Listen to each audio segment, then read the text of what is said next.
Hola a todos, este es Chan Hoskinson, transmitiendo en vivo desde la cálida y soleada Colorado. Acabo de volver desde Wyoming, estaba corriendo por ahí, por Gillette, con mis padres, echando un vistazo a algunos ranchos. Fue un tiempo encantador este fin de semana y alguien en Twitter me hizo un ping y dijo: hey, hay un hermoso documento de MIT, escrito por Ron Revis, Nia y un montón de otros compañeros, Michael Specter y Suno Park, MIT Harvard, hablando sobre votación basada en blockchain, y la cuestión del documento es que la votación por internet es mala y la votación a través de blockchain es aún peor. Es en realidad un documento muy divertido de leer, tiene unas 24 páginas, dentro tiene un montón de preguntas interesantes y un buen banco de trabajo para mirar las elecciones.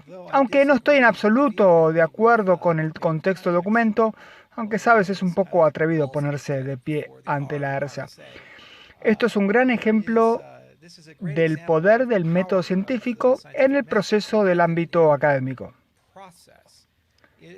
En realidad, es un muy buen documento para pensar en las elecciones en general y les recomendaría encarecidamente que lo lean, y proporciona una definición bastante buena de las elecciones basadas en evidencia. Dicen que son necesarias, pero no necesariamente condiciones suficientes para satisfacer la habilidad de tener auditabilidad y auditoría en tu elección.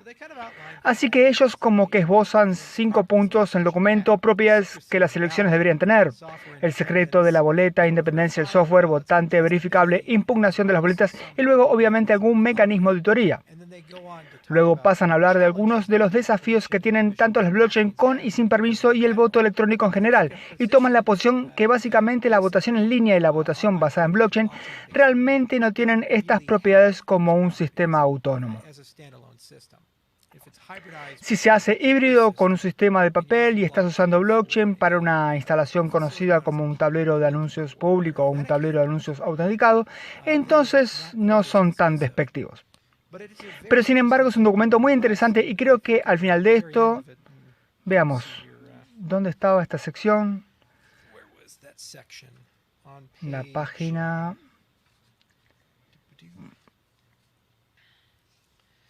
Diseño de mecanismos de seguridad. Preguntas críticas en la página 16, donde en realidad pasan por un montón de cosas como las partes interesadas, adversarios, objetivos de seguridad, modelo de amenaza, diseño del mecanismo de seguridad, elecciones basadas en evidencias, investigación y transparencia, etc. Así que el problema cuando tienes criptógrafos hablando de algo es que solo tienen parte del recompensable y también tienes que pensar realmente alrededor de los componentes sociales del sistema. Por ejemplo, una de las cosas fundamentales que lucha muy agresivamente desde una perspectiva de seguridad es este concepto de secreto de voto. ¿Por qué? Porque uno no quiere que la gente sepa por qué votaste de una manera u otra. Tu voto debe ser secreto. Pero tampoco deberías ser capaz personalmente de probar que votaste por un candidato A o B, porque tu principal preocupación ahí es la venta del voto. Y aquí está la realidad. Ya no vivimos en el siglo XIX donde la venta de votos era desenfrenada. Vivimos en una era altamente digitalizada y hay medios mucho mejores para las personas para interferir e intervenir en elecciones que ir a Alice y decir: si votas por el candidato X te daré un bote cargado de dinero. Aquí hay un buen ejemplo de los Estados Unidos. Si miras estadísticas demográficas, ciertas demográficas tienden a votar por ciertas persuasiones políticas mucho más que otras. Por ejemplo, en los Estados Unidos, los afroamericanos históricamente votan alrededor del 80-90% demócratas en las elecciones presidenciales.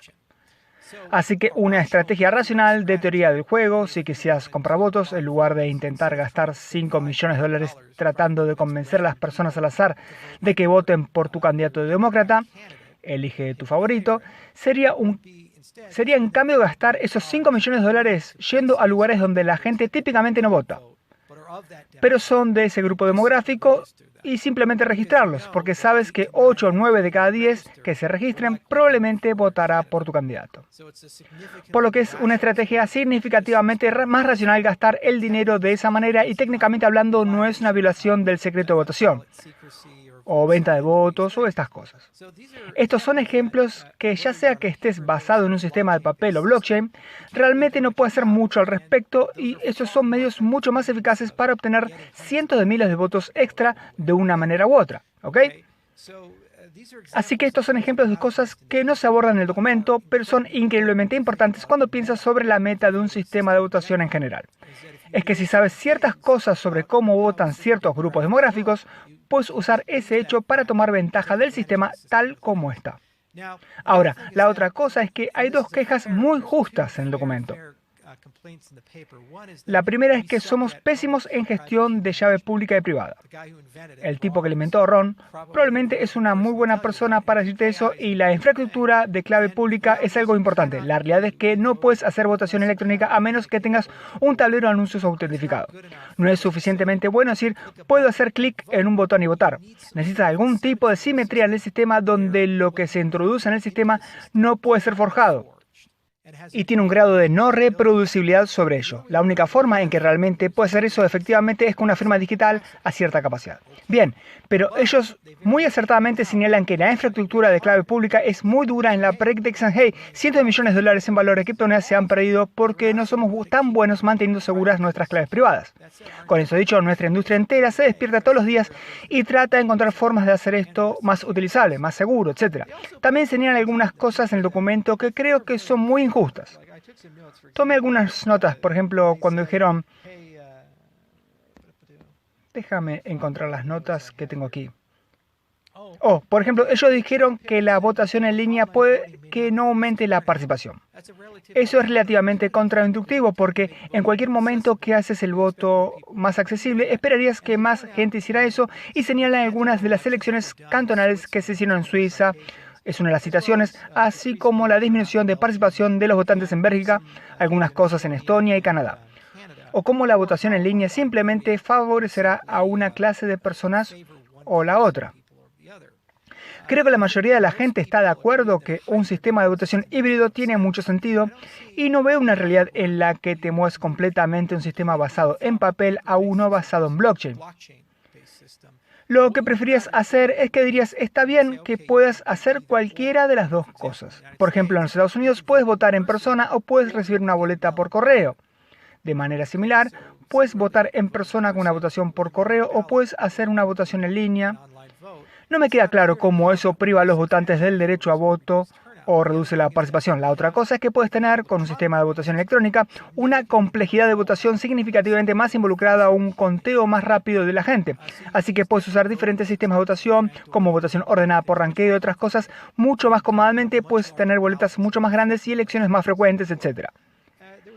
También hubo un poco de selección de cerezas cuando señalaron que un sistema de votación basado en blockchain en Moscú estaba horriblemente roto. Yo estaba en la conferencia en la que eso fue discutido. Creo que fue en Real World Crypto, en Colombia, a principios de este año, y recuerdo esa presentación bastante bien. Y sí, es muy justo señalar que ese sistema estaba terriblemente roto. Pero eso no es necesariamente una muestra representativa del estado de la técnica, y es muy fácil para mí, si estoy tratando de seleccionar un nuevo sistema cripto, simplemente elegir los peores sistemas posibles o sistemas que no están bien construidos. También hay una pequeña cosa que dice que los gobiernos pueden proporcionar recursos legales a las víctimas cuando hablan de las diferencias entre las compras en línea y banca en línea, y cómo estos umbrales más bajos que el voto electrónico. Parecen hacer esta afirmación de que no hay forma de hacer que los votantes vuelvan a estar completos si hay una elección comprometida. Eso no es verdad. Materialmente no es cierto, y la razón es que tenemos la elección, pero la gente elegida no asume el cargo hasta mucho más tarde después de la elección. Por ejemplo, en los Estados Unidos tuvimos la elección en noviembre y el presidente no asume el cargo hasta enero. Creo que es el 20 o el 21, no puedo recordar la fecha. Lo que da mucho tiempo para auditoría, supervisión, impugnación, y esa es una de las propiedades que impulsan. Es esta noción de impugnabilidad. Así que si una sospecha de que el sistema, tras la auditoría obligatoria o ejecutada, se ve comprometida de alguna manera, entonces hay muchas oportunidades para rehacer las elecciones o una gran oportunidad para invalidar parte de la elección e intervenir. Así que puedes construir latencia entre el momento en que los nuevos candidatos toman el cargo y cuando sucede la elección. Todo tipo de recursos. No creo que eso sea justo en absoluto. También hay un concepto que es lectura literal del documento. Los usuarios de Bitcoin y otras criptomonedas han perdido cientos de millones de dólares debido a robo, fraude o error. Las criptomonedas tienen menos mecanismos de absorción de riesgos que la banca tradicional. Eso tampoco es cierto. Puedes construir todo tipo de cosas con contratos inteligentes y gobierno para la reversibilidad, supervisión. Puedes utilizar media firma, tienes cuentas de depósito en garantía. Hay todo tipo de mecanismos de puesta en escena. Puedes reescribir la lógica del sistema. Así que estos sistemas son mucho más flexibles en general que un sistema de comercio electrónico tradicional normal o el sistema bancario en línea y no estás a merced de la gente. Pero bien, ya sabes, y entonces ellos entran en estas cosas como el software e independencia, y estoy de acuerdo, es un problema increíblemente difícil. Tienes esta cuestión de que nosotros no tenemos entornos operativos seguros. Los estamos buscando y lo construimos en ciertos dominios, como por ejemplo el tratamiento de información clasificada. Existen SCIF y otras cosas, y la gente invierte billones de dólares en la construcción de sistemas de brecha de aire muy sofisticados que son inmunes a la coacción o a la manipulación externa. Pero en general es muy caro y difícil para construir un sistema que sea ubicuamente seguro. Este es el santo grial de la seguridad de información y dijo muy acertadamente que es difícil evitar una infraestructura comprometida. Hay muchos vectores de ataque. Por eso un sistema híbrido tiene mucho sentido, porque tienes los medios para mirar eso. Ahora, verificabilidad del votante. Esta es una que creo que es muy injusta. Dicen, incluso antes de que los votos sean emitidos, un votante debe ser capaz de verificar por sí mismo que su boleta preparada refleja su intención de opciones. Yo no tengo manera con una boleta de papel de saber si mi boleta fue realmente contada y en realidad reflejó mis opciones o no. Solo tengo que tener fe en contadores externos que de hecho eso fue contado. Así que dejamos claro aquí que la construcción de boletas es un problema. Con un sistema digital lo que puede pasar es que cuando someta mi boleta a un tablero de anuncios público, puedo tomar un hash de lo que he presentado, todos esos metadatos y datos y firmar eso con un DID o algún tipo de identificador y puedo comprometer eso con un tablero de anuncios autentificado. Ahora bien, si hago eso, siempre podré verificar que mi boleta de hecho fue publicada y grabada correctamente. Ahora dicen, bien, no deberías hacer esto, porque si puedo revertir el hash, entonces puedo probar a una parte externa que voté por Trump o por Biden u otras cosas como esa, y entonces podría potencialmente vender mi voto. Así que podrías crear un sistema donde tienes negación plausible, donde puedo verificar que voté de cierta manera, pero puedes poner otra forma de hacer la verificación para que puedas hacer que parezca que votaste por alguien más. Así que si alguien intenta comprobar mi voto, siempre podría ser, por ejemplo, parecer como si hubiera votado por un candidato en particular. Así que esa es una forma en la que puedes mirar eso. Y puedes construir una puerta trasera en el sistema donde hay una pieza adicional de información que el gobierno podría poseer que permitiría al gobierno saber cuál de ellos es legítimo, pero vos no podrías demostrar eso. La ventaja ahí es criterio número 5, auditabilidad. Ahora, si yo tengo la habilidad de revertir un hash, lo que el gobierno puede hacer es elegir un subconjunto estadísticamente significativo de gente que votó y luego simplemente decir si demuestras que tus imágenes previas son correctas y compruebas eso y no es un error en el sistema, podemos darte un beneficio como un crédito de impuesto, por ejemplo. Así que, ¿por qué no hacer que la gente que votó proporcione auditoría y supervisión del sistema? Si tienes DIDs o DIDs alias, no pueden conectarlo a compromisos no reputados en el sistema. Parece que en realidad sería una forma razonable de hacer cosas y en realidad tienes un gran grado de auditabilidad ahí, a diferencia de la auditabilidad existente donde, por ejemplo, si perdemos los sobres, es imposible verificar si la boleta es legítima para el desequilibrio del correo. Pero está bien. La refutabilidad es otro ejemplo de eso. Tengo que ser capaz de probar que voté de una forma particular para discutir que mi voto no fue registrado. Y si tienes un tablero de anuncios público con compromisos firmados por un DID alias, podrías disputar si la imagen previa no era correcta. Porque tendrías tu imagen previa y la gente tendría que forjar tu firma para conseguir un compromiso diferente. Pero está bien. Luego ellos hablan sobre diferentes categorías de sistemas de votación dentro del papel y creo que es bastante interesante, pero siguen diciendo una y otra vez la conclusión del documento. Ellos hablan de verificabilidad de extremo a extremo, ataques a nivel de sistema. Sí, en la sección 2.4, en la página número 9. Y en realidad es muy agradable que ellos citaron el trabajo de Ari Jules y la propuesta Civitas con Clarkson y también las notas de Fundación de Voto de USA sobre verificabilidad. Y hay un gran documento en el que hablan de muchos de los desafíos y la maduración que se requiere ahí. Así que es bastante bueno y hablan mucho sobre la transparencia en la sección 2.5. Y luego diferentes sistemas blockchain, de modo que es un gran documento en el que muestra cuán complejas son las cosas cuando se habla de construir un verdadero sistema de votación. Y hay una ventaja verdadera con un sistema basado en papel, distribuido en persona. Es muy difícil hackear ese sistema, especialmente si las máquinas cuentan con brecha de aire. Así que si quieres conseguir votación y blockchain, tienes que responder 3 cosas al mismo tiempo. 1. Tienes que averiguar cómo vas a manejar como sociedad los indicadores clave de rendimiento. Por eso construimos Prism. Es toda una filosofía sobre la gestión de identidad y cómo vamos a tomar la gestión de identidad en el siglo XXI. Hay toda una clase de problemas de seguridad muy elegantes que existen ahí y una criptografía elegante que es requerida para hacer que sea significativo. Necesitas alguna noción de identidad para poder hacer elecciones, porque tienes este concepto de que los que están registrados y tienen derecho a votar y los que realmente votaron, y necesitas un sistema de identidad para clasificar todo eso, que nosotros como sociedad aceptamos. En segundo lugar, necesitas la habilidad de tener no reproducibilidad y que no pueda ser falsificado. La no reproducibilidad es este concepto en que yo más tarde no puedo decir no, lo hice de otra manera. Es como una firma digital. Cuando firmas algo, no es refutable. Está firmado. No puedes anular la firma. Luego, que no puede ser falsificado significa que tenemos que tener fe en que la gente no puede introducir datos en el sistema, boletas en el sistema que no son legítimos.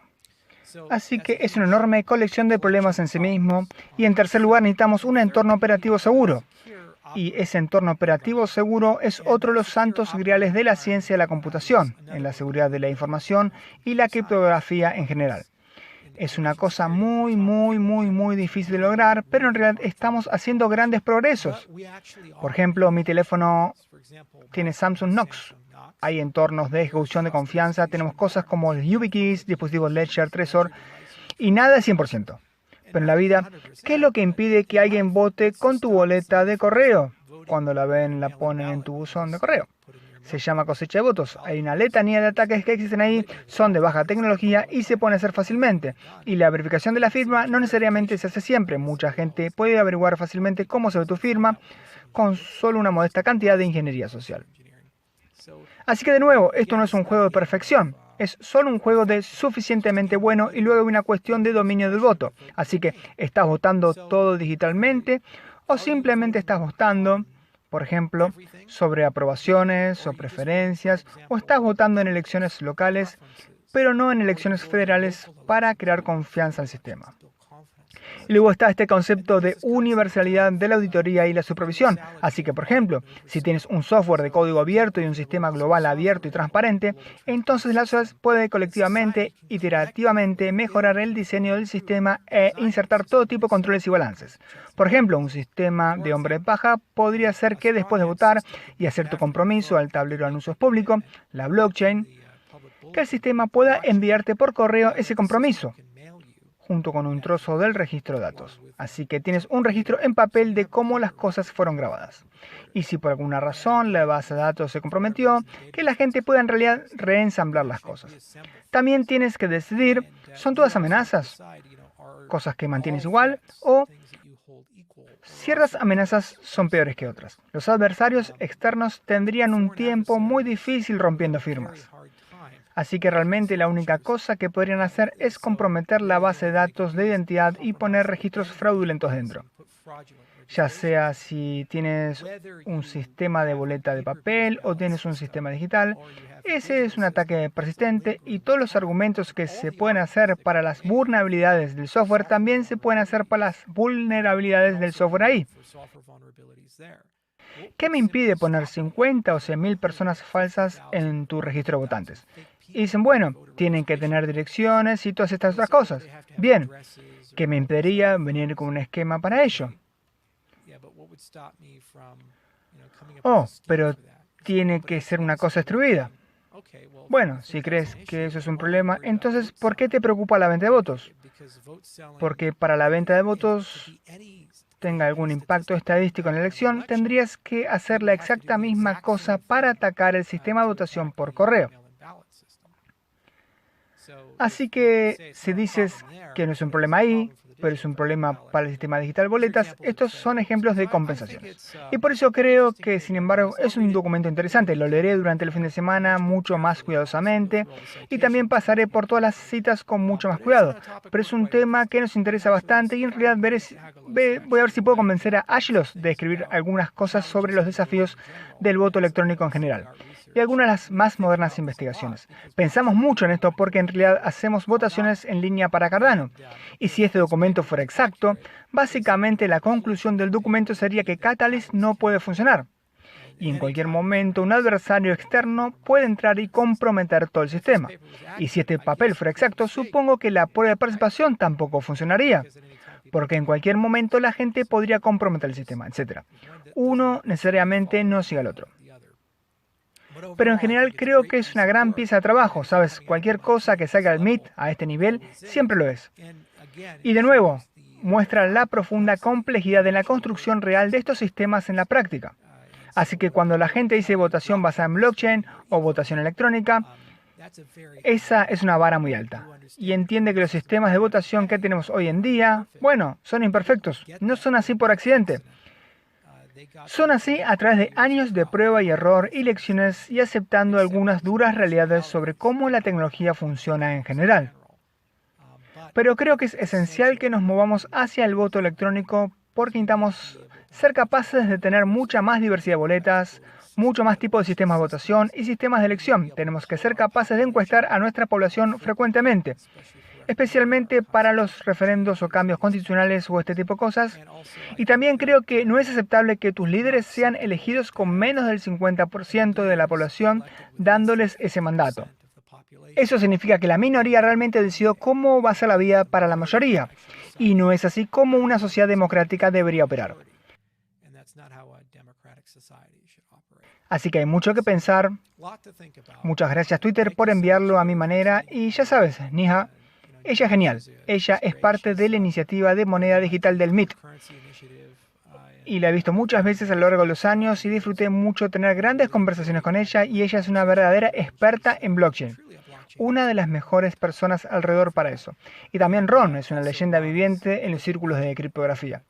Realmente puedes decir cuando la gente sabe lo que está haciendo por lo escépticos que son de las nuevas y brillantes cosas porque entienden lo difícil que es hacer que estas cosas funcionen en la práctica y cuánto sufrimiento tuvieron para conseguir que las cosas viejas fueran razonablemente seguras. Así que aprecio el escepticismo y con suerte seremos capaces de ofrecer un montón de soluciones interesantes, etc. Una gran felicitación a Ari Jules y el resto de la pandilla de gente que ha trabajado en este espacio y han estado pensando en este espacio durante mucho tiempo y han hecho progreso significativo. Y los golpes de tambor continúan. Saludos a todo el mundo.